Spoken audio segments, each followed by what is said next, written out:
Hi everyone, welcome at NEET capsule. In today's video हम क्या करेंगे, स्कॉस्ट कश्मीर का जो यूईटी एंट्रेंस होता है, university entrance test for the various UG courses, जो 2016 का पेपर है वो आज हमारे पास है। And from that paper we are going to discuss the physics portion in this session. ये correct? So the first question that we have got here is a transformer is used to light a 100 watt and 110 volt lamp from a 220 volt mains. If the main current is 0.5 amperes, the efficiency of the transformer is, हमें efficiency से question आया है। Now यहाँ पर क्या हमें कोई formula पता है जिससे हम एफिशिएंसी को कैलकुलेट कर सकते हैं? यस, हमें पता है एफिशिएंसी होती है power output upon power input के इक्वल टू। करेक्ट? नाउ यहां पर देखो क्वेश्चन क्या बोल रहा है, a transformer is used to light a 100 watt and 110 volt lamp. इसका मतलब क्या है? 110 वाट का मतलब क्या है? दैट मींस ये जो लैंप है इसका जो पावर आउटपुट है वो है 100 वाट्स के equal to. Is that clear? That means ये जो एफिशिएंसी वाली फॉर्मूला है इसमें हमें पावर आउटपुट तो मिल गया। अब पावर इनपुट हमें यहां पर फाइंड आउट करना है। First of all let's substitute the value of power output. तो हमें यहाँ पर n की वैल्यू, दैट मींस एफिशिएंसी की वैल्यू, वो कितनी आएगी? पावर आउटपुट यहाँ पर है 100 वाट्स के equal to divided by power input. We also know that जो पावर होता है वो होता है V multiplied by I, that means voltage multiplied by the current. So यहाँ पर जो पावर इनपुट होगा वो होगा voltage in primary multiplied by the current in the primary coil. Is that clear? तो ये दो वैल्यू यहाँ पर हम सब्स्टिट्यूट करेंगे तो हमें यहाँ पर अपनी एफिशिएंसी मिलेगी। अब देखो इनपुट पावर जो है वो कितना है? वो है 0.5 एम्पियर्स, ये भी हमें मिल गया। अब जो वोल्टेज प्राइमरी है वो हमें फाइंड आउट करनी है, वो कितनी है? देखो ये जो 110 वोल्ट्स है ये है secondary power, secondary voltage. Correct?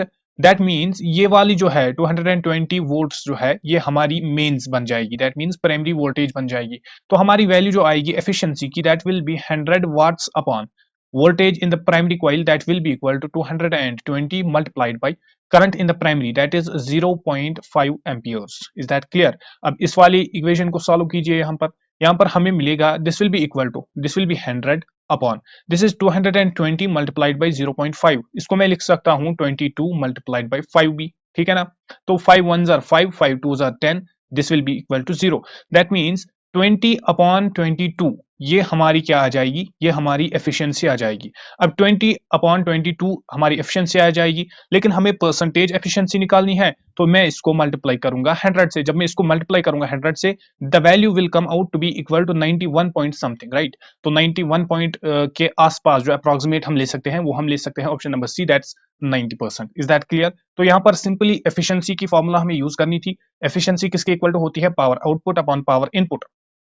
Power output हमें दिया गया है 100 वाट्स के equal to, and power input जो है दैट मींस जो प्राइमरी पावर है वो कितना होगा? वो होगा Vp upon Vp multiplied by Ip, that means primary voltage multiplied by the primary current और current in the primary coil. इस तरीके से हम इस वाले टाइप ऑफ क्वेश्चंस को इजीली यहाँ पर कैलकुलेट कर सकते हैं। Correct? After that moving to the next question, that is question number 2। Question number 2 बोल रहा है, in an AC circuit capacitive reactance is equal to the inductive reactance. जो कैपेसिटिव रिएक्टेंस है उसको हम डिनोट करते हैं XC से, ठीक है ना? वो किसके इक्वल टू है? That is equal to the inductive reactance, that means XL के इक्वल टू है ये, ठीक है ना? This data is given in the question itself. इसके बाद हमें क्या बोल रहा है? The phase difference between the current and the voltage will be. हमें बताना है कि फेज डिफरेंस क्या होगी करंट एंड वोल्टेज की। अब अंडरस्टैंड करो, XC जब XL के इक्वल टू होती है तो हमें पता है फेज डिफरेंस के लिए tan ऑफ फाई किसके इक्वल टू होता है? XL minus XC upon Z, where Z is the total impedance of the circuit. जब यहां पर XC and XL equal to है, दैट मींस जो tan ऑफ फाई की वैल्यू आ जाएगी ये तो न्यूमरेटर में हमारा 0 बन जाएगा एंड डिनोमिनेटर में हम इसको Z ही रखेंगे।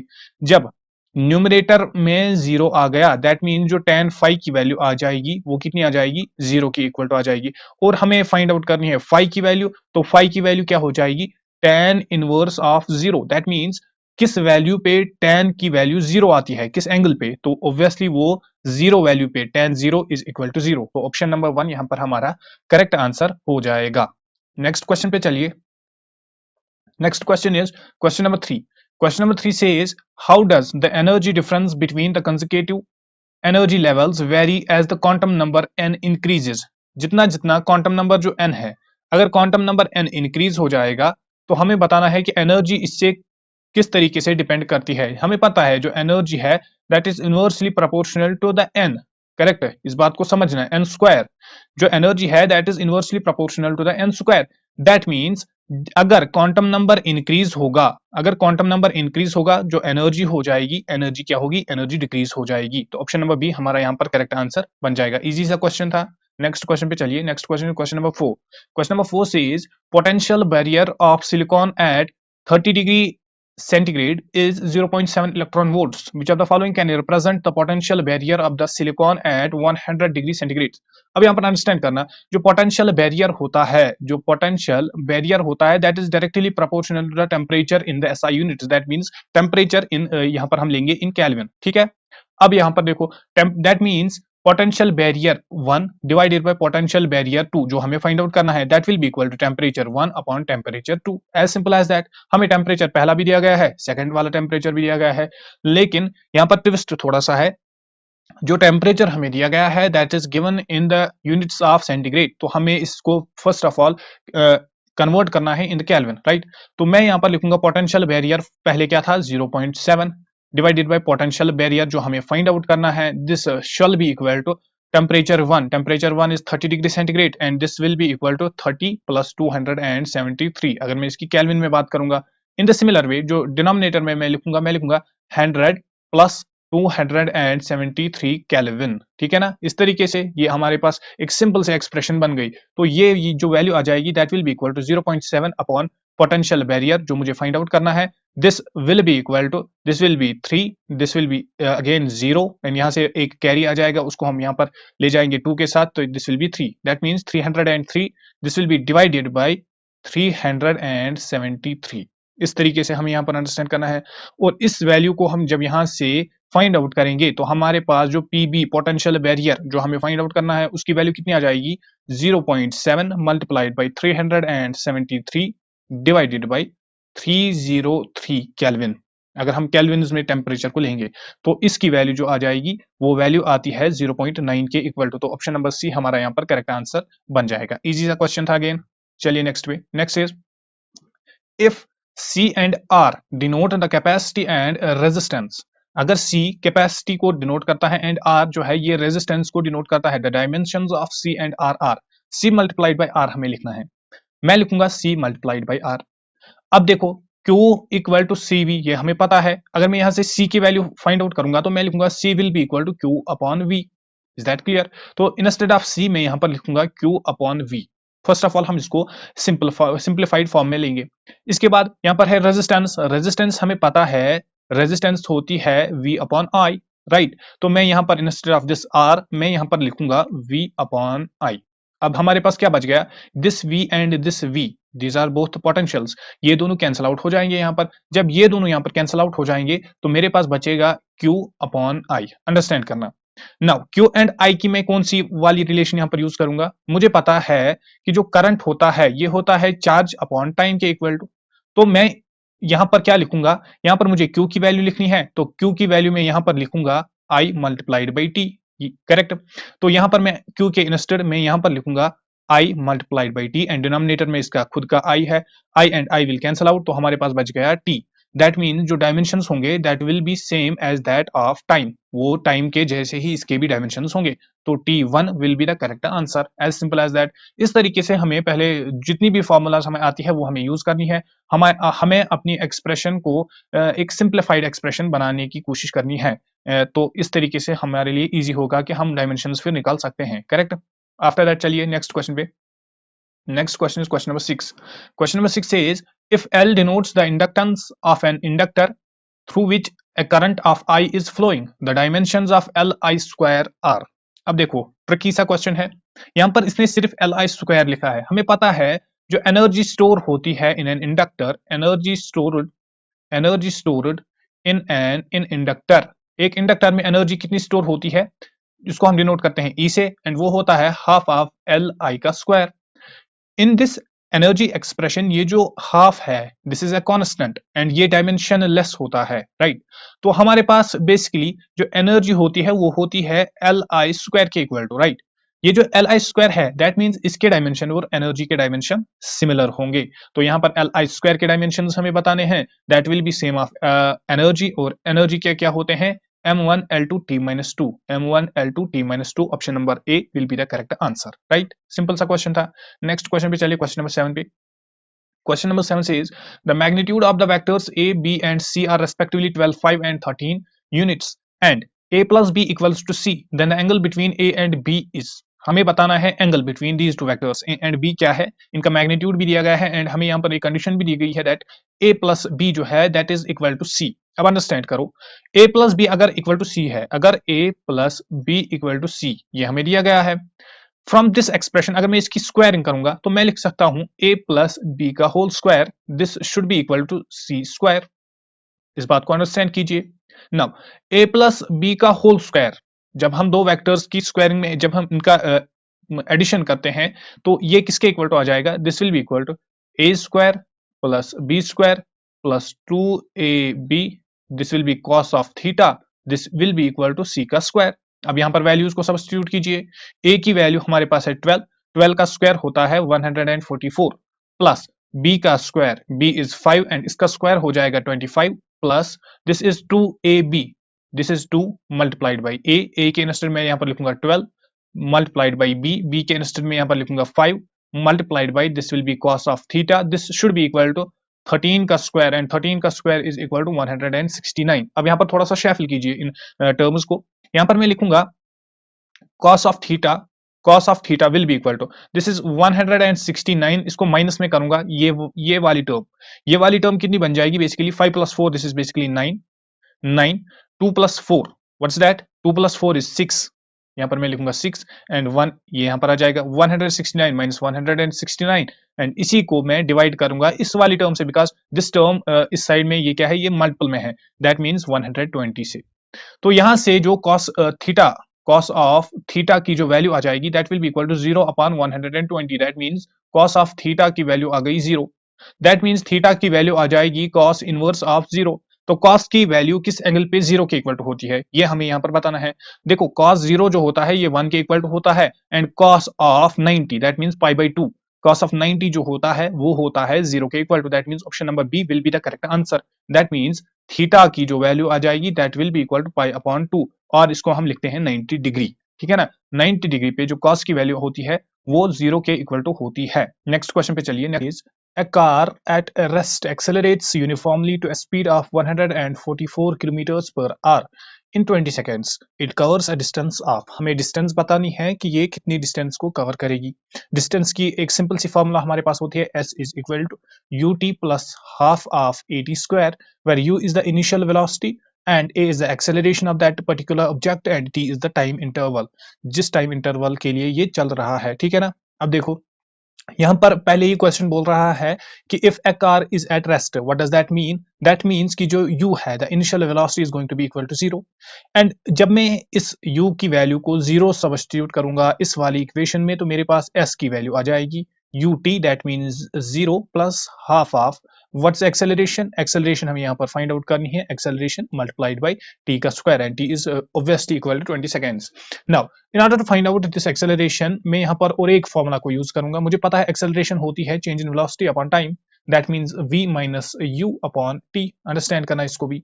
नाउ v यहाँ पर होगी 0 बिकॉज जब एक ऑब्जेक्ट हाईएस्ट पॉइंट पे होगा, सॉरी v की वैल्यू क्या है यहाँ पर, v की वैल्यू है यहाँ पर 144 kilometres per hour and u is the initial velocity, उसकी वैल्यू है 0 के इक्वल टू एंड टाइम भी हमें दिया गया है। लेकिन उससे पहले भी यहाँ पर और एक बात याद रखिएगा, जो फाइनल वेलोसिटी है v है उसकी वैल्यू यहाँ पर दी गई है किन यूनिट्स में, किलोमीटर पर आवर में। So first of all I will be changing this unit kilometre per hour into the metre per second, इसको मैं चेंज करूंगा एंड फॉर दैट मैं लिखूंगा 144 एंड इसको मैं मल्टीप्लाई करूंगा 5 अपॉन 18 से, ठीक है ना।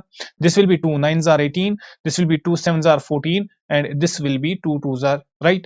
तो ये आ जाएगा 9 1s are 9 8s are and this will be equal to 5 8s are 40, is that clear, 40 meters per second, ठीक है ना। ये आ गई हमारे पास फाइनल वेलोसिटी। अब यहाँ से एक्सेलरेशन को फाइंड आउट करो। एक्सेलरेशन की वैल्यू हो जाएगी final velocity that means 40 minus initial velocity that's equal to 0 divided by the time. Time कितना है 20 सेकेंड्स। तो इसकी वैल्यू जो एक्सेलरेशन है, एक्सेलरेशन की वैल्यू यहाँ पर आ जाएगी 2 मीटर्स पर सेकेंड स्क्वायर। ठीक है ना, हो गया ये एस्पेक्ट नंबर 1। जब हमने यहां से अब एक्सेलरेशन की वैल्यू तो फाइंड आउट की, अब इसी एक्सेलरेशन की वैल्यू को यहां पर सब्स्टिट्यूट कीजिए। जब हम इसको यहां पर सब्स्टिट्यूट करेंगे तो मेरे पास जो डिस्टेंस आएगी which I am actually suppose to find out, S की वैल्यू जो है वो कितनी आ जाएगी, half of A is the acceleration. उसकी वैल्यू हमने जस्ट अभी कैलकुलेट की यहां पर, that is multiplied by 2 meters per second square multiplied by the time का square, that's going to be equal to 400, right. 20 का स्क्वायर आ जाएगा 400 के इक्वल टू, तो 2 एंड 2 कैंसिल आउट हो जाएगा, तो यहां पर आ जाएगा 400 metres, because right now we are talking about metres, right. तो यहां पर ऑप्शन नंबर बी हमारा करेक्ट आंसर हो जाएगा। सिंपल सा क्वेश्चन था। नेक्स्ट क्वेश्चन पे चलिए, question number 9। Question number 9 says, a man is throwing balls in air. He throws next ball when previous one is at the highest point. Highest point पे जब एक बाल पहुंचती है तभी ये दूसरी बाल को थ्रो करता है। If he throws each ball after 2 seconds, जो time interval in between the throwing of these two balls is that's 2 seconds, right. 2 seconds के बाद ये बाल को थ्रो करता है। Then the height to which it rises is, ball की heist हमें बेसिकली पॉइंट बताना है, राइट। फॉर एग्जाम्पल एक बाल एक एच हाइट तक पहुंच जाती है, ठीक है ना, जिस तरीके से हमने अभी अभी यूज की, S is equal to U T plus half of A T square, right. In the similar way अगर मुझे हाइट को कैलकुलेट करना होगा, मैं लिखूंगा H will be equal to U T. U यहाँ पर 0 के इक्वल टू आ जाएगी, क्यों, because when a man throws the ball the initial velocity is obviously going to be equal to 0, तो यहाँ पर ये आ जाएगा 0 plus half of a is the acceleration and that's going to be the gravitational acceleration over here, तो उसकी value में approximately 10 के इक्वल टू लूंगा multiplied by t का square, t is obviously given to us equal to 2 seconds, that means this will come out to be equal to 4, that means 2 ones are 2 twos are, this will be 2 multiplied by 10, that means 20 meters. 20 meters is going to be the height up to which the ball is going to rise, right। तो option number C यहाँ पर correct answer हो जाएगा। Simple सी formulas पे based यहाँ पर problems दी गई है इस वाले पेपर में। Next question is question number 10। Question number 10 says a sphere is suspended by a thread of length L। एक स्फीयर है, for example this is a sphere, यहाँ पर एक स्फीयर है, इस थ्रेड की जो लेंथ है that is L, the minimum horizontal velocity that has to be imparted to the sphere for it to reach the height of the suspension। अब हमें इसको कितनी इनिशियल हॉरिजॉन्टल वेलोसिटी, उसको मैं v नॉट से डिनोट करूंगा यहाँ पर, कितनी हॉरिजॉन्टल वेलोसिटी हमें इस स्फीयर को देनी है ताकि ये जो हॉरिजॉन्टल स्फीयर है ये यहाँ पर पहुंचे। This is the point of suspension, जहां से ये फिर से वापस आ जाएगा, करेक्ट। अब यहाँ पर अंडरस्टैंड कीजिए, जब हमें ये वेलोसिटी फाइंड आउट करनी है तो मैं सीधे कंजर्वेशन ऑफ एनर्जी लगाऊंगा, राइट। जब फॉर एग्जांपल ये किस यहां तक पहुंच गई, किसी लेंथ तक के पहुंच गई, किसी हाइट तक के पहुंच गई, तो मैं सीधे क्या बोलूंगा, मैं बोलूंगा हमें क्या बताना है, हमें बताना है वेलोसिटी, तो मैं यहां पर बोलूंगा यहां पर जो एनर्जी होगी that should be equal to this energy, the energy available at this point, right. तो यहां पर जो एनर्जी होगी that will be half of M V not का square, that shall be equal to, यहां पर क्या होगी, potential energy, and potential energy should be equal will be equal to M multiplied by mass of the object multiplied by gg is the gravitational acceleration multiplied by the length that is going to be the L, right। तो m and m यहां से cancel out हो जाएगा, this will be v naught का square will be equal to twice gl and v naught की जो value आ जाएगी that will be equal to 2gl का root, right, root of 2gl। Simple सा क्वेश्चन था, बेसिकली ये इजी सा रिजल्ट है, ये आपको पता होना चाहिए, यहाँ पर ये ड्राइव करने की कोई भी जरूरत नहीं थी। Next question is question number 11। question number 11 says the ratio of angular speeds of minute hand and hour hand of a watch is, एक वॉच एक घड़ी है हमारे पास, उसमें मिनट हैंड भी होता है एंड उसमें आवर हैंड भी होता है, तो उनकी एंगुलर स्पीड हमें बतानी है। देखो एंगुलर स्पीड को मैं अगर ओमेगा से लिखूंगा, एंगुलर स्पीड कितनी होती है, angular distance, for example this is distance theta, जितनी वो एंगुलर डिस्टेंस ट्रेवल करेगी upon the time taken to cover it, right, the और I can say the time that the time that an object takes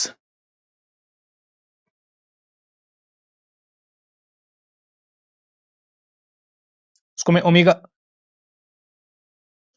ना angular speed को मैं यहां पर omega से रिप्रेजेंट करूंगा एंड एंगुलर स्पीड होती है angular displacement that is theta upon angular time, कितना टाइम इसको लगेगा कि एक रोटेशन एक रेवोल्यूशन करने में, राइट। तो यहां पर क्या आ जाएगा? देखो थीटा, अगर मैं फॉर मिनट हैंड में, फर्स्ट ऑफ ऑल मैं फॉर मिनट हैंड की बात करूंगा, omega speed that means angular speed of minute hand, तो इसको मैं नीचे m लिखूंगा यहाँ पर, this will be equal to theta, theta is going to be the distance one revolution and divided by the time, time कितना लगता है एक मिनट हैंड को एक 360 डिग्री पे रोटेट करने में, कितना लगता है? इसको लगते हैं 60 मिनट्स, तो मैं यहाँ पर लिखूंगा 60 minutes, right? This is the angular speed of minute hand, right? After that अगर मैं एंगुलर स्पीड करूंगा, एंगुलर स्पीड की बात करूंगा किसकी? आवर हैंड की, तो मैं लिखूंगा omega of h, that means angular speed of hour hand, that will be equal to one revolution, right, divided by the total time. इसको कितना टाइम लगता है? एक आवर हैंड को कितना टाइम लगता है? उसको लगते हैं 12 घंटे, दैट मींस 12 मल्टीप्लाइड बाय 60 अगर मैं मिनट्स की बात करूंगा, राइट? तो इस तरीके से ये हमारे पास दो एक्सप्रेशंस आ गए। अब हमें फाइंड आउट क्या करना है? The ratio of angular speeds of minute hand and divided by the hour hand, that means omega of m upon omega of h, this will be equal to theta upon 60 and omega of h, this is basically equal to theta upon 12 multiplied by 60। Theta and theta cancel हो जाएगा, 60 and 60 cancel out हो जाएगा, तो हमारी जो value आ गई वो आ गई 12 के equal to, that means 12:1, 12:1 option number C यहाँ पर हमारा करेक्ट आंसर हो जाएगा। क्लियर? नेक्स्ट क्वेश्चन पे चलिए। Next question is question number 12। Question number 12 says on a planet x, एक प्लैनेट है x, a man throws a 500 grams of mass with a speed of 220 meters per second and catches it as it comes down 20 seconds later. The weight of the mass is, देखो wait किसके equal to होता है? Wait को हम W से represent करते हैं and ये होता है equal to mass multiplied by the gravitational acceleration.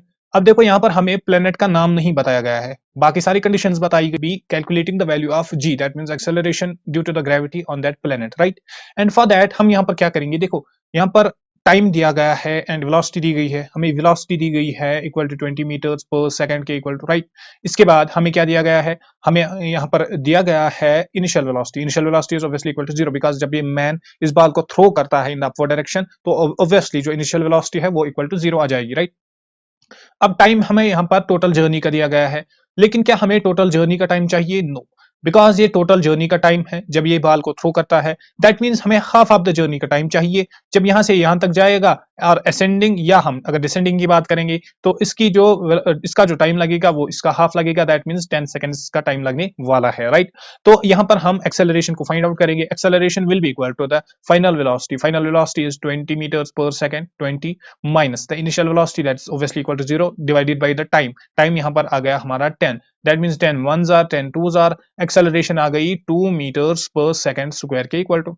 अब हमारे पास एक्सेलरेशन आ गई, हम वेट को इजीली कैलकुलेट कर सकते हैं। वेट कितना होता है?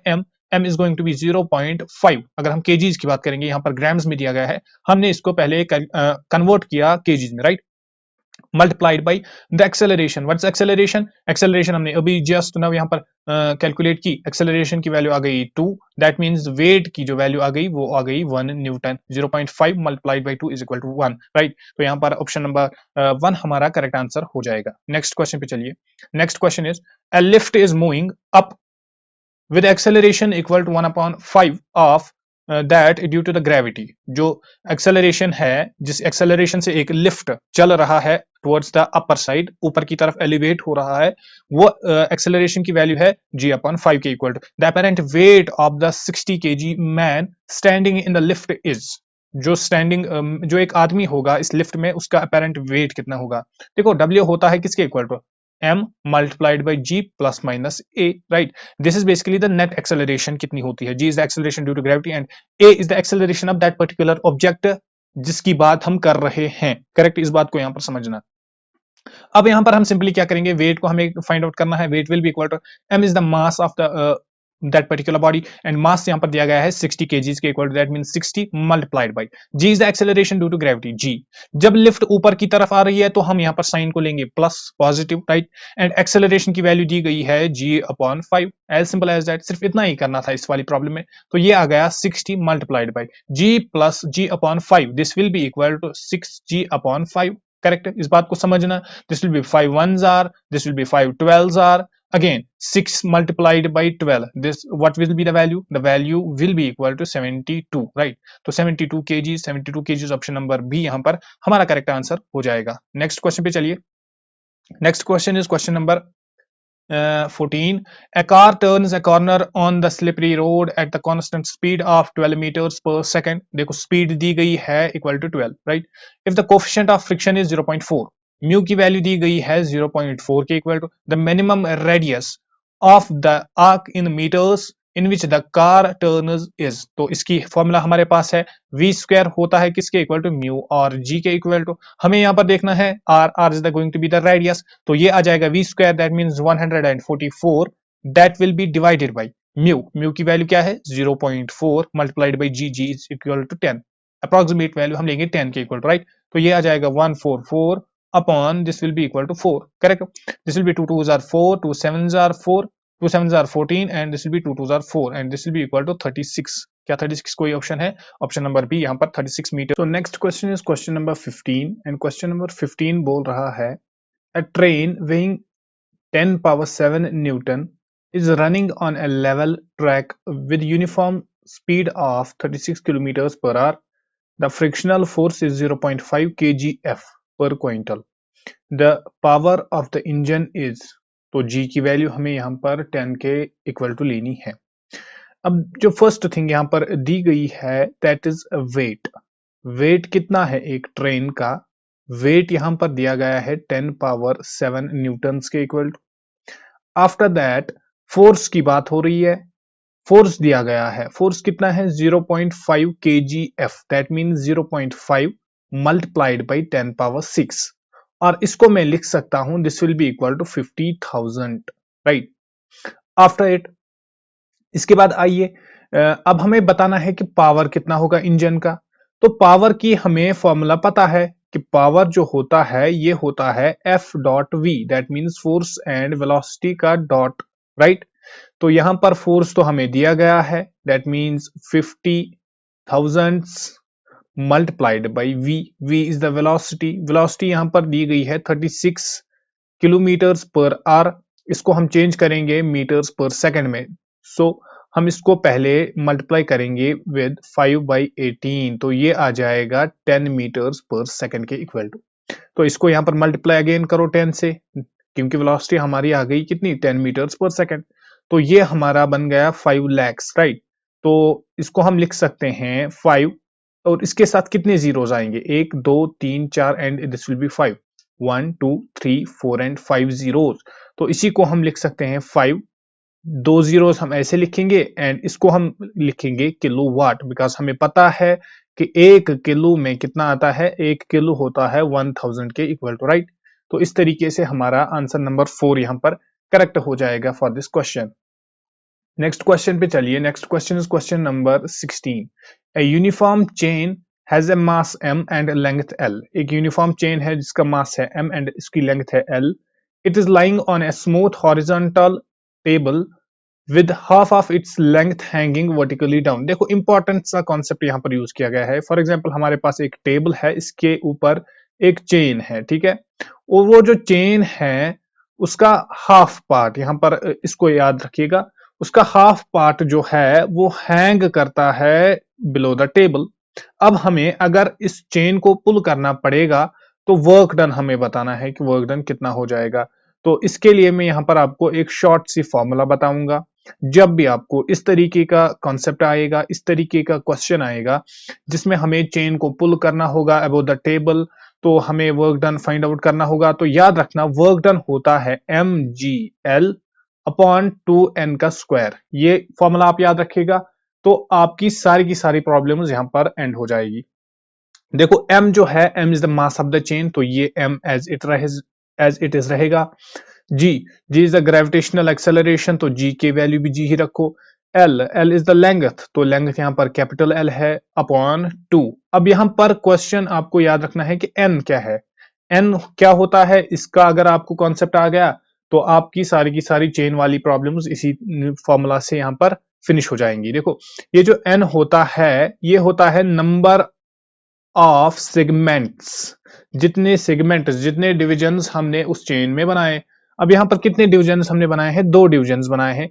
एक तो है अबोव द टेबल एंड दूसरा डिवीजन जो है वो हैंग करता है below the table. So simply हम यहां पर n की वैल्यू 2 लेंगे, राइट. अगर 1/3 नीचे आता होगा दैट मींस हम एट दैट टाइम n की वैल्यू 3 लेते। क्यों? क्योंकि हमने चेन को 3 हिस्सों में डिवाइड किया होता, राइट। तो यहाँ पर हम n की वैल्यू 2 लेंगे, तो फॉर दैट हम यहाँ पर लिखेंगे n का स्क्वायर, दैट मीन्स 2 का square, that will be equal to 4। तो वैल्यू जो आ जाएगी वो आ जाएगी mgl अपॉन 8, राइट। 2 4 आर 8। तो यहाँ पर option number C mgl upon 8 will be the correct answer. Again यहां पर आपको सिर्फ ये वाली फॉर्मूला याद रखनी है। वर्क डन जो होता है वो होता है mgl अपॉन 2n का square, where n is the number of division that we had made in that particular chain, right.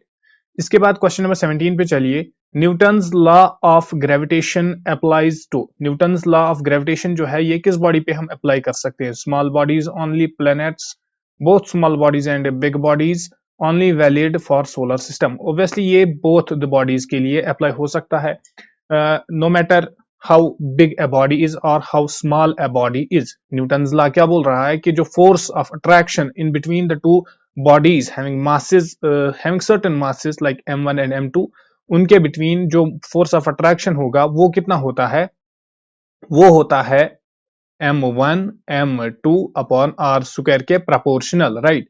ये जो m1 है this is the mass of body 1, m2 is the mass of body 2। यहां पर Newton ने ये declare नहीं किया कि एक बॉडी जो है वो बड़ी होनी चाहिए या दोनों बॉडीज स्मॉल होनी चाहिए या दोनों बॉडीज बिगर होनी चाहिए, राइट। तो ये किसी भी बॉडी पे हम अप्लाई कर सकते हैं जिसके पास कुछ मास होगा, तो उनके in between force of attraction होगा जो डायरेक्टली प्रोपोर्शनल होगा to the product of their masses and that will be inversely proportional to the square of distance in between the two bodies, right.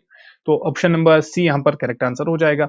Next question is question number 18। Question number 18 says the time period of a simple pendulum inside a satellite orbiting the earth is। Important सा question है। देखो time period अगर हम देखेंगे inside a satellite, तो satellite देखो time period first of all हम देखेंगे टाइम पीरियड कितना होता है 2 pi root of L upon G, right. तो अगर हम एक सैटेलाइट की बात करेंगे, पर्टिकुलरली अगर स्पेसिफिकली अगर हम इनसाइड ऑफ सैटेलाइट की बात करेंगे, तो जो जी की वैल्यू है जी होता है वहां पर 0 के इक्वल टू, राइट। तो टाइम पीरियड जो आएगा वो आएगा 2 pi root of L upon 0। तो anything that is divided by 0 comes out to be equal to infinity। तो यहां पर infinity will be the correct answer। Option number B हमारा करेक्ट आंसर हो जाएगा, राइट। नेक्स्ट क्वेश्चन पे चलिए। Next question is question number 19। Question number 19 says the angular momentum of the earth revolving around the sun is proportional to r power n। देखो angular momentum जो है earth का वो directly proportional है to the r power something some integer, let's call that integer as n, right। where r is the distance between the earth and the sun, the value of the n is, हमें n की value बतानी है। जो angular momentum है earth का जो सन के around revolve करती है उसका एंगुलर मोमेंटम डायरेक्टली प्रोपोर्शनल है to the r, where r is the distance between earth and the sun, power something that we call here n, right। अब हमें n की वैल्यू यहां पर फाइंड आउट करनी है। अब यहां पर सिर्फ दो चीजें मैं आपको बोलूंगा। L क्या है? L is the linear angular momentum, और एंगुलर मोमेंटम की फॉर्मूला हमें पता है mv r के इक्वल टू होती है, राइट। तो m को मैं ऐसे ही लिखूंगा, राइट। और v जो है इंस्टेड ऑफ दिस v मैं यहां पर क्या लिख सकता हूं gm upon r and multiply में ये इसका r है, राइट। तो यहां पर जो आ जाएगा L will be directly proportional to, ऊपर है r divided by root of r। यहां पर मैंने सिर्फ r को कंसिडर किया है, gm से मुझे इस वक्त कोई भी मतलब नहीं है। तो इसको यहां पर आप देखिए, तो जो L है this shall be directly proportional to r power, this will be root, right. और रूट के इंस्टेड हम यहां पर लिख सकते हैं r power 1/2, r power 1/2 that means 0.5। n की वैल्यू जो है n will be equal to 0.5, right. तो 0.5 ऑप्शन नंबर ए हमारा करेक्ट आंसर हो जाएगा। नेक्स्ट क्वेश्चन पे चलिए। Next question is question number 20। A body of mass 2 kg and radius of gyration 0.5 meters is rotating about an axis if its angular speed is, देखो हमें क्या क्या दिया गया है, मास दिया गया है इक्वल टू 2 kg, अंडरस्टैंड करना। रेडियस ऑफ जाइरेशन दिया गया है दैट मींस k की वैल्यू दी गई है 0.5 के इक्वल टू। इसके बाद angular speed that means omega की वैल्यू दी गई है 2 रेडियंस पर सेकंड। अब हमें बताना है कि एंगुलर मोमेंटम क्या होगा। अगेन एंगुलर मोमेंटम की फॉर्मूला अगर हम यूज करेंगे L, एंगुलर मोमेंटम को L से रिप्रेजेंट करते हैं और ये होता है moment of inertia that means I multiplied by the omega, right. और अगर हम आई को अगेन तोड़ेंगे तो मैं आई को लिख सकता हूं एम के स्क्वायर और मल्टीपल में ये ओमेगा रहेगा multiplied by this omega. M is the mass that means 2 multiplied by के स्क्वायर। 0.5 का square that will be equal to 0.25 multiplied by omega. Omega की वैल्यू अगेन क्या है 2 के इक्वल टू है, दैट मीन्स 1 के इक्वल टू इसकी वैल्यू आ जाएगी। Option number B will be the correct answer. Simple सा क्वेश्चन था, फॉर्मूला बेस्ड। नेक्स्ट क्वेश्चन पे चलिए। Next question is question number 21. A wheel is rotating at 900 rotations per minute about its axis. What's the power? When the power is cut off, it comes to rest in 1 minute. The angular retardation. Acceleration की बात हो रही है. Retardation is the exact opposite of acceleration, right. जब speed continuously increase होगी उसको हम acceleration बोलेंगे, और जब कंटिन्यूअसली डिक्रीज होगी तो उसको हम रिटार्डेशन बोलेंगे। बेसिकली एक्सेलरेशन की फॉर्मूला हम यहाँ पर यूज करेंगे। हमें क्या दिया गया है, a wheel is rotating at 900 rotations per minute, that means initial angular speed दी गई है ओमेगा नॉट से, मैं उसको रिप्रेजेंट करूंगा and that's given to us to be equal to 900 rotations, that means 900 multiplied by, एक रोटेशन में कितनी होती है 2 पाई में यहां पर बोलूंगा, राइट, डिवाइडेड बाय पर मिनट, तो एक मिनट के बदले में यहां पर लिखूंगा 60 सेकेंड्स, राइट। ये जीरो एंड ये जीरो कैंसल आउट हो जाएगा, this will be 3 jar and this will be 3 jar, right. तो यहां पर मैं लिख सकता हूं 30 पाई के इक्वल टू आ गया मेरा क्या, मेरी initial angular speed omega not से, जिसको मैं रिप्रेजेंट करता हूं। इसके बाद थोड़ा सा प्रोसीड करेंगे क्वेश्चन में।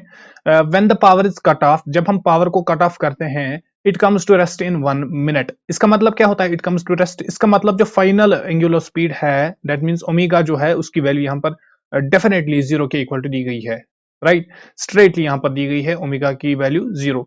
एंड टाइम की वैल्यू दी गई है, टाइम यहां पर कितना है 1 मिनट, तो 1 मिनट को मैं लिखूंगा 60 सेकेंड्स के इक्वल टू।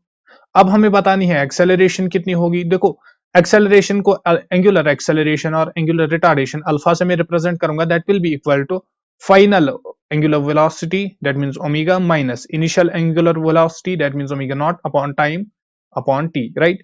तो ओमेगा के बदले में 0 लिखूंगा माइनस ओमेगा नॉट कितना है यहाँ पर 30 पाई के इक्वल टू है 30 पाई अपॉन टाइम है 60 सेकेंड्स दैट मींस 60, तो ये आ गया माइनस पाई बाई 2, तो पाई बाई 2 यहां पर हम मैग्नीट्यूड लेंगे, पाई बाई 2 यही होता है 90 degree, right. Option number A will be the correct answer. अब यहां पर याद रखना हमने एक्सेलरेशन की फॉर्मूला यहां पर यूज की, तो एक्सेलरेशन का जैसे कि मैंने आपको पहले ही बताया कि एक्सेलरेशन का एग्जैक्ट अपोजिट जो होता है उसी को हम बोलते हैं retardation, that's what this negative sign here indicates, right.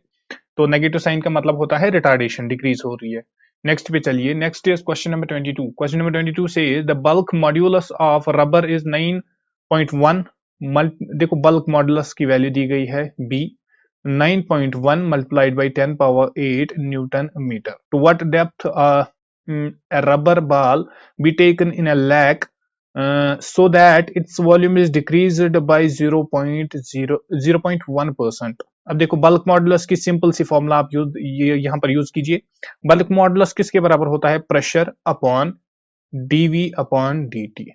Understand करना, this is the change in the volume, right. इसकी वैल्यू यहां पर दी गई है 0.1% और बल्क मॉडुलस की भी दी गई है, तो मैं लिख सकता हूं बल्क ये जो प्रेशर है P है इसकी वैल्यू कितनी आ जाएगी, this will be equal to 9.1 multiplied by 10 power 8, और इसमें यहां पर ये मल्टीपल हो जाएगा 0.1%। 0.1% को मैं लिख सकता हूं 0.1 अपॉन 100, राइट, और इसी को मैं लिख सकता हूं 10 power minus 3, that means 10 power minus 3। This is equal to P, what is P is the pressure, और इसकी वैल्यू होती है रो जी एच के इक्वल टू, राइट। तो रो की जो है density of water 10 power 3, G की वैल्यू 10 एंड एच हमें यहाँ पर डेप्थ एज हम एच को लेंगे तो एच हम यहाँ पर कैलकुलेट करेंगे, तो इसको हम डिवाइड करेंगे 10 पावर 3 मल्टीप्लाइड बाई 10 से, यही आ जाएगा हमारा एच के इक्वल टू। अंडरस्टैंड करना इसको, अगेन मैं यहां पर आपको रिपीट करूंगा, बल्क मॉड्यूलस जो होता है वो होता है pressure upon DV upon D by this is the change in the volume, right.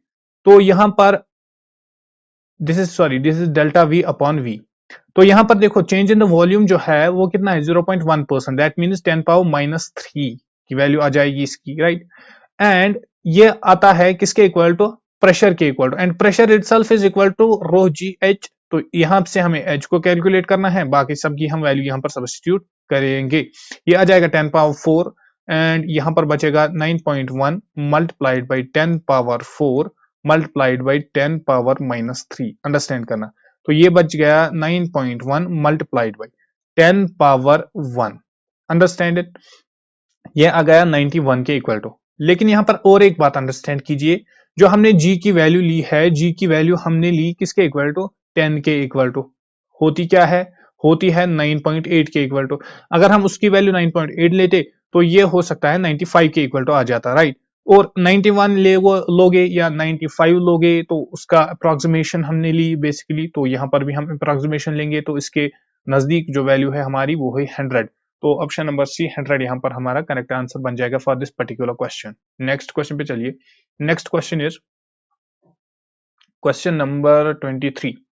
Question number 23 says water rises to a height of 5 centimeters in a glass capillary tube if the area of cross section of the tube is reduced to 1/16th of the initial value, the water rises to the height of। देखो cross section का हमने for example A1, A is the cross sectional area जो पहले था, original cross sectional area, right. And जो final cross sectional area है, final cross sectional area है वो है A/16। ये आप याद रखिएगा। इसके बाद हमें अब बतानी है कैपिलरी ट्यूब में जो हाइट है वो कितनी अटेन होगी। उसके लिए भी हमारे पास फॉर्मूला होती है। जो हाइट होती है वो कितनी होती है, वो होती है 2s cos of theta upon rho और एंड जी। तो इस वाली फॉर्मूला से क्या मैं ये बोल सकता हूं कि जो h है this is inversely proportional to the r where r is the radius. ये हो गई हमारी equation number 1 for example. And in the similar way आप मुझे बताइए कि उस r एंड दिस एरिया, जो एरिया ऑफ क्रॉस सेक्शन है, इसमें कौन सी रिलेशन है। जो एरिया होता है this is directly proportional to R square, और मैं बोल सकता हूं R is directly proportional to root of A. Understand करना इसको, दिस इज इंपॉर्टेंट। आर जो है दैट मीन्स रेडियस जो है that is directly proportional to root of A.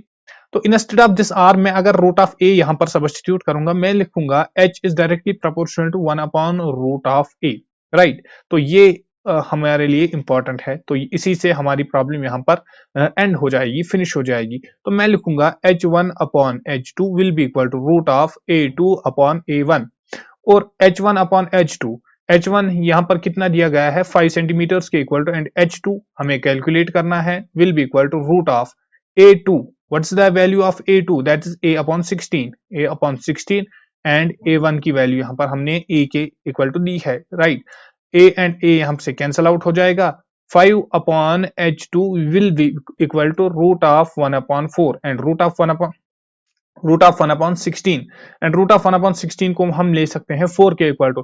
तो h2 की वैल्यू यहां से आ जाएगी 5 4s are that will be equal to 20, that means 20 centimetres. यहां पर करेक्ट आंसर हो जाएगा option number B will be the correct answer for this question, right. Next question पे चलिए। Next question is question number 24. Question number 24 says a spring when stretched up to 2 centimeters has the potential energy U if it is stretched up to 10 centimeters the potential। देखो potential energy की बात हो रही है, U से हम उसको represent करते हैं किसके इक्वल होती है, हाफ ऑफ के x square. What is x, x is the stretching. जितनी भी स्ट्रेचिंग हम लेंगे, जितनी भी हम चेंज लाएंगे उसमें, उसकी लेंथ में, उसी का स्क्वायर पे ये डिपेंड करती है। दैट मींस जो पोटेंशियल एनर्जी है जो U है it directly depends on the square of this, and this directly depends on the square of this stretching, right. तो U is directly proportional to X square. So यहां पर देखो पहली potential energy U थी, दूसरी potential energy हम U dash मानेंगे, this will be equal to X का स्क्वायर, पहले कितनी स्ट्रेचिंग थी 2 डिवाइडेड बाय बाद में कितनी स्ट्रेचिंग आ गई 10, इसी का स्क्वायर। दैट मींस मैं बोलूंगा U/U dash will be equal to 4/100। इस तरीके से भी मैं इसको लिख सकता हूं। तो ये मैं लिख सकता हूं this will B 4 1s are 4 and this will B 4 25s are, right. तो जो U डैश है वो कितना आ जाएगा 25 times initial potential energy, 25 times U, 25 times u. Option number D will be the correct answer. Simple सा question था, formula based था. नेक्स्ट पे चलिए. Next is a particle is executing simple harmonic motion with the amplitude a when its kinetic energy is equal to the potential energy, its displacement from the mean position is. देखो displacement हमें बतानी है mean position से कितनी होगी at what instant, जब kinetic energy and potential energy आपस में इक्वल टू होंगे. जब देखो काइनेटिक एनर्जी की फॉर्मूला भी हमें पता है एंड पोटेंशियल एनर्जी की फॉर्मूला भी हमें पता है, तो हम उन दोनों को इक्वेट करेंगे. Kinetic energy should be equal to potential energy. Kinetic energy की फॉर्मूला क्या होती है? Half of M omega square a square minus x का square, where a is the amplitude and x is the displacement at that particular instant. This should be equal to potential energy, and potential energy की formula क्या होती है? half of m omega square and x का square.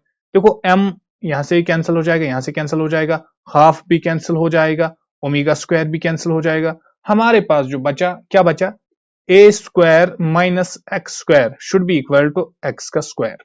Understand करना इसको. क्या मैं यहां से लिख सकता हूं A square will be equal to 2x का स्क्वायर? हमें फाइंड आउट करना है x की वैल्यू, राइट? तो x square will be equal to A square upon 2 and x की वैल्यू आ जाएगी रूट ऑफ x की वैल्यू आ जाएगी a root 2, a upon root of 2, a upon root of 2, a upon root of 2. Option number B will be the correct answer. Simple सी formula हमें यहां पर यूज करनी थी. कौन सी फॉर्मूला? काइनेटिक एनर्जी को हमें इक्वेट करना था पोटेंशियल एनर्जी के साथ, और काइनेटिक एनर्जी की फॉर्मूला हमें पता है half of M omega square के इक्वल टू होती है multiplied by A square minus X square, and potential energy की होती है half of M omega square X square. जब हमने इन दोनों को इक्वेट किया यहां पर हमारे पास जो एक्सप्रेशन आ गई that came out to be A square is equal to X का स्क्वायर, और एक्स की वैल्यू हमें यहाँ से सब फाइंड आउट करनी थी, तो वो इजी सा जवाब था हमारे लिए, राइट? नेक्स्ट क्वेश्चन पे चलिए. Next question is question number 26. Boiling water is changing into steam. जब बॉइलिंग वाटर स्टीम में चेंज होता है under this condition the specific heat of the water is. अब स्पेसिफिक हीट की फॉर्मूला कौन सी होती है? स्पेसिफिक हीट एस से हम उसको रिप्रेजेंट करेंगे, that is equal to Q upon m delta T. Now the point over here is that जब वाटर चेंज होता है स्टीम में, बॉइलिंग वाटर जब चेंज होता है स्टीम में, बॉइलिंग वाटर जब चेंज होता है स्टीम में, एट दैट टाइम क्या होता है? जो चेंज इन द टेम्परेचर होता है वो जीरो के इक्वल टू होता है. दैट मीन्स आइसोथर्मल कंडीशन होती है. आइसोथर्मल कंडीशन होती है, ये यहां पर पिक पॉइंट बन सकता है. जब यहां पर आइसोथर्मल कंडीशन बनेगी तो टी की डेल्टा टी की वैल्यू जीरो के इक्वल टू डालो, तो एस की वैल्यू आ जाएगी Q upon zero. Anything raise power anything divided by zero comes out to be equal to infinity. तो infinite will be the correct answer. Option number C. Next question पे चलिए. Next is question number 27 and question number 27 says a frictionless heat engine can be 100% efficient if its exhaust temperature is. Exhaust temperature कितना होना चाहिए? Simple सी efficiency की formula यहां पर use कीजिए. Efficiency को हम अगर नीटा से रिप्रेजेंट करेंगे that is equal to 1 minus T2 upon T1, where T2 is the exhaust temperature. This is exhaust temperature and ये जो है ये सोर्स का टेम्परेचर होता है, ये याद रखिएगा. नाउ अगर ये 100% एफिशिएंट होगा, ये 100% एफिशिएंट कब होगा? फॉर एग्जाम्पल ये 100% एफिशिएंट कब होगा? तो इसकी वैल्यू यहां पर 1 के इक्वल टू लीजिए. दैट मीन्स जो T2 की वैल्यू होनी चाहिए वो 0 केल्विन के इक्वल टू होनी चाहिए. जो SI यूनिट होता है हम हमेशा केल्विन लेते हैं, तो डिग्री सेंटीग्रेड्स को आप यहां पर इजीली कट कर सकते हो, बिकॉज अगर हम 0 डिग्री सेंटीग्रेड को लेंगे तो वो 273 केल्विन के इक्वल टू आ जाएगा, राइट? तो option number B 0 Kelvin will be the correct answer. Next question. Next question is question number this was question number 27. Next question is question number 28. Question number 28 says a well cut diamond appears bright because. जब एक diamond को cut करते हैं वो bright होता है, क्यों? Because of total internal reflection. Total internal reflection ये एक इंपॉर्टेंट ऑप्टिकल फिनोमेना है, एंड इस वाले पोर्शन से बहुत सारे क्वेश्चंस आ गए हैं, and this question itself is a repeated question, right? Next question से is question number 29. A bird in the air looks at a fish below it and inside water. If h1 is the height of the bird above the surface of the water and h2 is the depth of the fish below the surface of the water, if the refractive index of the water with respect to air is mu, then the distance of the fish as observed by the bird is. अब देखो condition क्या है, ये water है, water के अंदर एक fish है यहां पर फॉर एग्जांपल, और इसकी हाइट जो है यहां पर वो है h2 के इक्वल टू, एंड ऊपर एक बर्ड है, और बर्ड और जो ये वाटर सरफेस है इसकी हाइट कितनी है h1। अब यहां पर आप मुझे बताइए, सिंपल सा क्वेश्चन है, यहां पर कोई भी आप फॉर्मूला यूज मत कीजिए, वो apparent depth, real depth, 1/μ equal, वो सब यहां पर यूज मत कीजिए। सिंपल सा क्वेश्चन है, कॉमन सेंस यूज कीजिए। अगर मैं यहां पर टोटल डिस्टेंस और मैं यहां पर बोलूंगा एक्चुअल डिस्टेंस कितनी होगी बर्ड एंड फिश के in between, this much distance, and ये डिस्टेंस आएगी h1 प्लस h2 के इक्वल टू, राइट। लेकिन ये जो h2 है, this is the distance under water, and water का रिफ्रैक्टिव इंडेक्स पे हमें दिया गया है mu.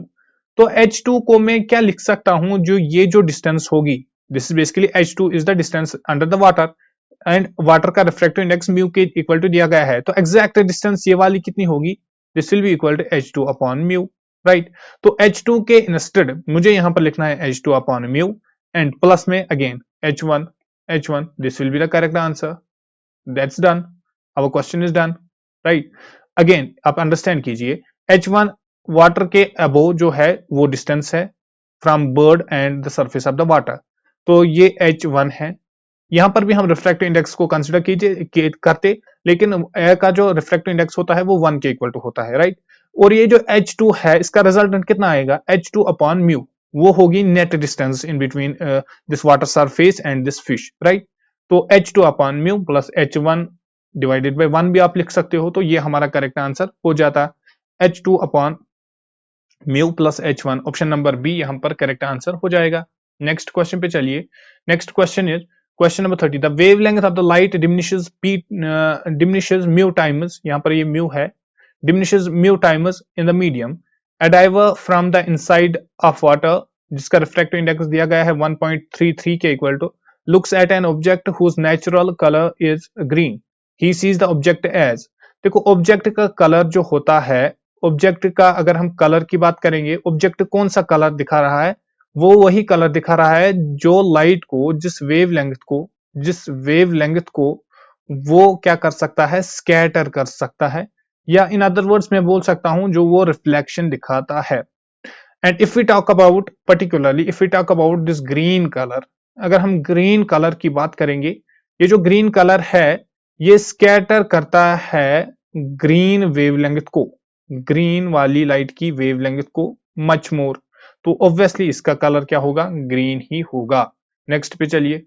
Next is question number 31, a converging lens has a focal length of 1 meters.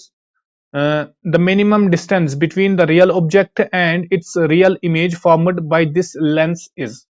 यहां पर हमें दिया गया है फोकल लेंथ, एक कन्वर्जिंग लेंस क्या, तो यहां पर भी आपको मैं एक सिंपल सी फॉर्मूला बताऊंगा फॉर कन्वर्जिंग लेंस। जब भी आपको कन्वर्जिंग लेंस की बात होगी, तो कन्वर्जिंग लेंस के बारे में आप याद रखिएगा, जो फोकल लेंथ हो, हमें क्या बताना है, हमें बताना है distance between the real and object. अब यहां पर देखो जो मिनिमम डिस्टेंस होती है, minimum distance between real object and real image, understand करना। फॉर ए कन्वर्जिंग लेंस, एक कन्वर्जिंग लेंस की बात करेंगे, उसमें अगर हम जब भी हमें मिनिमम डिस्टेंस फाइंड आउट करनी होगी real object and real image के इन बिटवीन, तो याद रखना वो होता है 4 टाइम्स फोकल लेंथ के इक्वल टू, 4f के इक्वल टू होता है। तो यहां पर f की वैल्यू दी गई है 1 मीटर्स के इक्वल टू, और जो डिस्टेंस हमें फाइंड आउट करनी होगी वो कितनी होगी, 4 multiplied by 1, that means 4 metres के equal to. Option number A will be the correct answer. Simple सी फॉर्मूला है, इसको आप याद रखिएगा, इंपॉर्टेंट है। Next question is question number 32, and question number 32 says, if Young's double slit experiment is shifted from air to water, assuming that the water is still clear, it can be predicted that the fringe pattern will।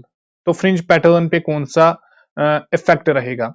देखो fringe width कितनी होती है, n lambda d upon d। जब हम इसको क्या करेंगे, जब हम इसको शिफ्ट करेंगे, जब हम इसको शिफ्ट करेंगे फ्रॉम एयर टू वाटर, जब हम इसको वाटर में शिफ्ट करेंगे तो वाटर में क्या है, जो वेव लेंथ है, जो वेव लेंथ है वो डिक्रीज होगी, और कितनी होगी, लेमडा अपॉन म्यू टाइम्स वो डिक्रीज होगी। तो डेफिनेट सी बात है कि जो बी है ये भी डिक्रीज होगा, बिकॉज ये जो बी है this directly depends on this wavelength lambda.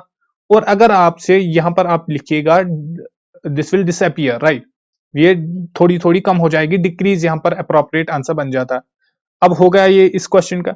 अब अगर हमें ये बताया जाएगा कि कितना डिक्रीज होगा तो वो भी आप याद रखिएगा, B will be equal to N, this will be lambda upon mu where mu is the refractive index of that particular medium जिसमें हम उस डबल स्लिट एक्सपेरिमेंट को शिफ्ट करेंगे, and this will B D, and ये D बाकी same रहेगा। That means जो B dash है, राइट, जो विड्थ है, जो फाइनल विड्थ है जब हमने इसको शिफ्ट किया, that will be equal to initial width upon mu, mu times वो डिक्रीज होगी, राइट।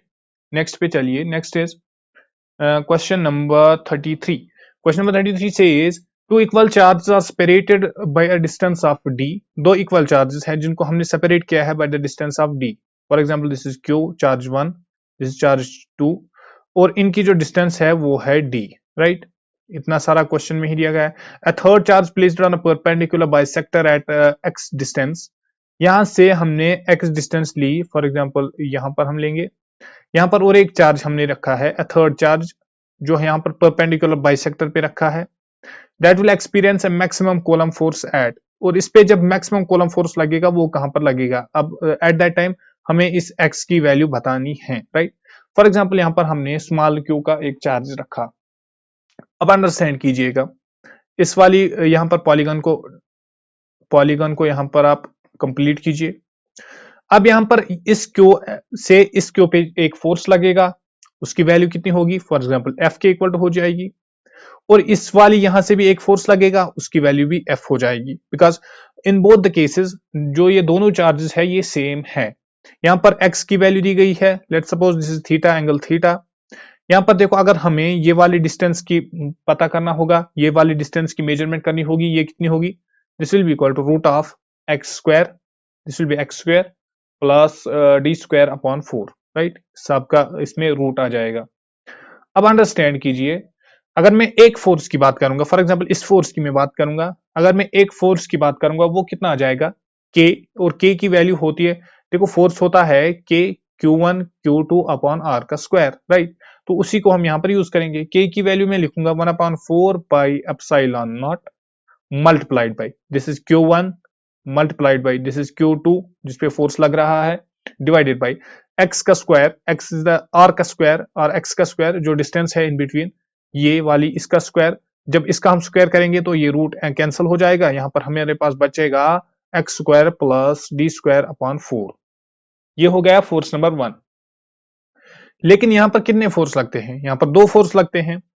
अब उसको हम यहां पर रिजल्टेंट लिखने से पहले और एक चीज मैं आपको बताऊंगा, ये हमने थीटा लिया, तो जब हमने ये थीटा लिया तो क्या मैं यहां से कॉस थीटा की वैल्यू लिख सकता हूं, यस। कॉस थीटा जो होती है वो होती है बेस अपॉन हाइपोटेन्यूज, राइट। तो बेस यहां पर कितनी है, बेस यहां पर है एक्स के equal to divided by hypotenuse, again यहां पर रूट ऑफ एक्स का square plus d square upon 4 के इक्वल टू है। फोर्स की वैल्यू भी हमने यहां पर फाइंड आउट की, एंड हमने यहां पर कॉस्ट की वैल्यू भी फाइंड आउट की। अब आप मुझे बताइए क्या यहां पर एक ही फोर्स लग रहा है, नो।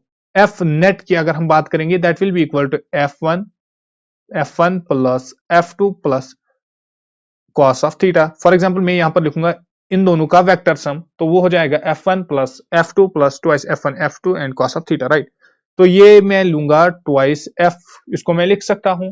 तो नेट फोर्स जो मैं यहां पर लिखूंगा, थोड़ा सा मैं इसको ऊपर करूंगा, तो नेट फोर्स जो मैं यहां पर लिखूंगा, फोर्स नेट जो मैं लिखूंगा वो आ जाएगा 2 times 1/4 pi epsilon naught multiplied by Q upon this will be x square plus d square upon 4, और इसके मल्टीपल में मैं लिखूंगा cos of theta. Cos of theta is the angle in between these, right. तो ये x की value क्या आ जाएगी, x upon root of x square plus d square upon 4। अब इसको सॉल्व कीजिए, लेकिन इसको सॉल्व करने से पहले क्वेश्चन को देखिए। क्वेश्चन बोल रहा है हमें बताना है कि मैक्सिमम फोर्स पे कब लगेगा। मैक्सिमम फोर्स तब लगेगा जब हम फॉर मैक्सिमम फोर्स जो d by D X of F है ये किसके इक्वल टू होना चाहिए, ये तो ऑब्वियस सी बात है, जीरो के इक्वल टू होना चाहिए। तो मैं यहां पर लिखूंगा d by D X of what d by D X of 2/4 pi epsilon not Q upon x square plus d square upon 4 multiplied by x upon root of x square plus d square upon 4. This should be equal to 0. जब ये expression zero के equal to आ जाएगी at that time हम बोल सकते हैं कि इस पे मैक्सिमम फोर्स लगेगा। तो इसको सॉल्व कीजिए, ये बन जाएगा d by D X of this will be twice के Q, this will be x upon 4 pi epsilon naught और यहां पर आ जाएगा X square plus Q square upon 4 और इसका मैं एक कंबाइंड पावर लूंगा 3/2। This should be equal to 0। और जब ये वाले एक्सप्रेशन आप सॉल्व कीजिएगा, यहां पर हमारे x की वैल्यू आ जाएगी और x की वैल्यू कितनी आ जाएगी, d/2√2 के इक्वल टू, राइट। तो x की वैल्यू आ गई d/2√2, d/2√2। Option number C will be the correct answer for this question. Next question पे चलिए।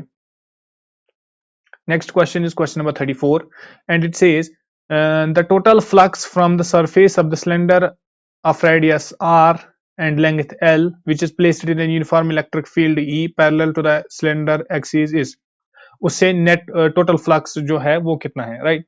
अब देखो फॉर एग्जांपल हमारे पास एक सिलेंडर है, दिस इज अ सिलेंडर। यहाँ पर कितने सरफेसेस है, एक तो ये बन जाएगा लीनियर सरफेस और ये दोनों सर्कुलर सरफेसेस बन जाएगी। फॉर एग्जाम्पल ये सर्कुलर सरफेस, इससे जो फ्लक्स है दैट इज φ1, इस वाले सर्कुलर सरफेस से जो फ्लक्स है दैट इज φ2 एंड ये वाला जो सरफेस है, ये जो कर्व्ड सरफेस है, यहां से जो फ्लक्स हो जाएगा वो हो जाएगा φ3। अब आप कॉमन सेंस यूज कीजिए, ये जो φ1 है एंड φ2 है दोनों की डायरेक्शन अपोजिट है एंड इनका मैग्नीट्यूड सेम है, that means φ1 is equal to φ2 and ये दोनों आपस में एक दूसरे को कैंसिल आउट कर देंगे, तो यहां पर जो आ जाएगा वो जीरो के इक्वल टू आ जाएगा इनका रिजल्टेंट। अब हमारे पास बचा एक फाई दैट इज φ3 एंड φ3 की वैल्यू अगर मैं यहां पर फाइंड आउट करूंगा that will be equal to EDS and cos of theta. अब जब इलेक्ट्रिक फील्ड पैरेलल है सिलेंडर के, तो यहां पर इन दोनों में एंगल कितना आ जाएगा, that will be EDS, this will be cos of π/2, right, 90 degree आ जाएगा एंड कॉस ऑफ 90 डिग्री किसके इक्वल टू होता है, जीरो के इक्वल टू होता है। तो यहां पर जो φ3 की वैल्यू अगेन आएगी वो कितनी आ जाएगी, जीरो के इक्वल टू आ जाएगी। तो ऑप्शन नंबर डी जीरो हमारा करेक्ट आंसर हो जाएगा for this particular question. Next पे चलिए। Next is question number 35. Question number 35 says a hollow metal sphere of radius 5 cm is charged such that the potential, एक hollow metal sphere है हमारे पास जिसकी radius है 5 centimetres and charge such that the potential, इसके surface पे जो potential है वो 10 वोल्ट्स के इक्वल टू है। The potential at a distance of 2 centimetres from the centre. अब somewhere within this sphere हमें बताना है कि पोटेंशियल कितना होगा। तो हमें पता है पोटेंशियल V एट सरफेस जो होता है वो इक्वल टू होता है V इनसाइड, राइट। तो यहां पर सरफेस पे कितना पोटेंशियल है, 10 वोल्ट्स का। ऑब्वियस सी बात है कि इनसाइड में कितना होगा, इनसाइड में भी 10 वोल्ट्स का होगा। तो 10 वोल्ट्स, ऑप्शन नंबर सी यहां पर भी करेक्ट आंसर हो जाएगा। इजी सा क्वेश्चन था। नेक्स्ट क्वेश्चन पे चलिए। Next question is 8 mercury drops each having radius 1 mm and a charge of 0.06 pc merge to form single bigger drop. The potential of the single bigger drop is, हमें बताना है कि उसका potential कितना होगा। देखो वॉल्यूम को यहां पर आप इक्वेट कीजिए, जब 8 ड्रॉप्स क्या हो जाएंगे, मर्ज हो जाएंगे, तो उनका वॉल्यूम कितना हो जाएगा, 8 multiplied by 4/3 pi and r का cube, where this small r is the radius of single this smaller droplet, right. This should be equal to 4/3 pi and r ka cube. What's this capital R? This is the radius of the bigger droplet, right. तो r की value यहां पर दी गई है, देखो r की value यहां पर दी गई है, r की वैल्यू यहां पर आ जाएगी 2 mm के इक्वल टू, इसको आप सॉल्व कीजिए, 4/3 यहाँ से भी कैंसिल हो जाएगा, पाई एंड पाई यहाँ से भी कैंसिल आउट हो जाएगा, तो हमारे पास बच गया है 8r का cube, that will be equal to r का क्यूब। एंड इस r का क्यूब हमें वैल्यू फाइंड आउट करनी है, राइट। तो इस r की वैल्यू अगर मैं यहां से लिखूंगा, that will be equal to 8 small r का क्यूब पावर 1/3, ये और ये कैंसिल आउट हो जाएगा। एंड इसको मैं लिख सकता हूं 2 के equal to, that means 2 r के इक्वल टू आ जाएगा, तो ये आ जाएगा 2 mm के equal to, because smaller r की वैल्यू हमें दी गई है 1 mm के इक्वल टू, राइट। अब इसके बाद ये आ गई रेडियस, लेकिन हमें क्या बताना है, हमें बताना है potential, potential of A bigger drop हमें बताना है। और v की वैल्यू क्या होती है, के क्यू अपॉन आर के इक्वल टू, तो k की वैल्यू डालो यहां पर 9 multiplied by 10 power 9 multiplied by Q, Q is the charge, वो कितना है 0.66 मल्टीप्लाइड बाई 10 पावर माइनस 13 के इक्वल टू आ जाएगा, डिवाइडेड बाई आर जो हमने जस्ट ना यहाँ पर कैलकुलेट किया, 2 multiplied by 10 power, this will be -3। तो यहां से वैल्यू को फाइंड आउट कीजिए, this will come out to be equal to 2 point, this will be 376 and something, right. तो 2.3 क्या कोई ऑप्शन है, 2.3, तो 2.4 हम यहाँ पर अपना करेक्ट आंसर ले जाएंगे, राइट। नेक्स्ट क्वेश्चन पे चलिए, next question is question number 37। Question number 37 says two capacitors each of capacity 1 microfarad are charged to a potential of 10 volts and 6 volts respectively. They are joined together in parallel. The common potential established is, जो common potential हमें यहाँ पर बताना है वो कितना होगा, तो कॉमन पोटेंशियल की फॉर्मूला, कॉमन पोटेंशियल जो होता है वो कितना होता है, C1V1 plus C2V2 upon C1 plus C2, as simple as that. यहाँ पर फॉर्मूला को यूज कीजिएगा, C1 की value 1 multiplied by 10 plus 1 multiplied by 6, 1 multiplied by 6 divided by 2, 1 plus 1 is equal to 2, right. तो ये आ जाएगा 16 अपॉन 2, दैट मीन्स 8 वोल्ट्स के इक्वल टू आ जाएगा, 8 वोल्ट्स। और ये ऑप्शन, ऑप्शन नंबर बी हमारा करेक्ट आंसर हो जाएगा। सिंपल सा क्वेश्चन था, कॉमन पोटेंशियल की बात हो रही थी, तो कॉमन पोटेंशियल की आपको फॉर्मूला पता होगी। कॉमन पोटेंशियल होता है C1V1 plus C2V2 upon C1 plus C2, simple सी फॉर्मूला है एंड सिंपल सी एक्सप्रेशन थी, राइट। कैलकुलेशन भी इसमें कोई ज्यादा नहीं थी। नेक्स्ट पे चलिए, next is question number 38. Question number 38 says two identical cells connected in the series send 10 amperes of current through a 5 ohm resistance. When they are connected in parallel, they send 8 amperes of current through the same resistance. The internal resistance, हमें बताना है कि internal resistance क्या है cell की। जब हमने दो सेल्स को कनेक्ट किया सीरीज में, उन्होंने इतना करंट दिया 10 एम्पियर्स का, और जब हमने उनको कनेक्ट किया पैरेलल में तो उन्होंने 8 एम्पियर्स का करंट दिया, और उसकी जो एक्सटर्नल रेजिस्टेंस है दैट इज 5 ओम, राइट। देखो सीरीज की बात हो रही है पहले, तो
square, that means 9 upon mass is 1, that means 9 के equal to.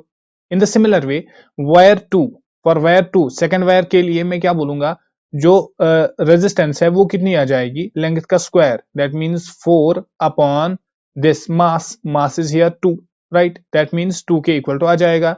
And after that wire 3 की बात करोगे, वायर 3 में लेंथ का स्क्वायर कितना आ जाएगा, 1 का square, that will be equal to 1 upon this will be 3, that means 1 upon 3.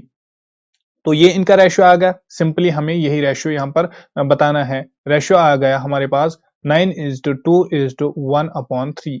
अब यहाँ पर देखो 1 अपॉन 3 है तो मैं उसको ऊपर भी मल्टीप्लाई 3 से करूंगा हर किसी सेगमेंट को. तो ये मैं लिखूंगा 9 multiplied by 3, this will be equal to 27 is to 2 multiplied by 3, this will be equal to 6, is to 1 upon 3 multiplied by 3, this will be equal to 1. 27 is to 6 is to 1, 27 is to 6 is to 1. Option number D हमारा correct answer हो जाएगा. Next question पे चलिए.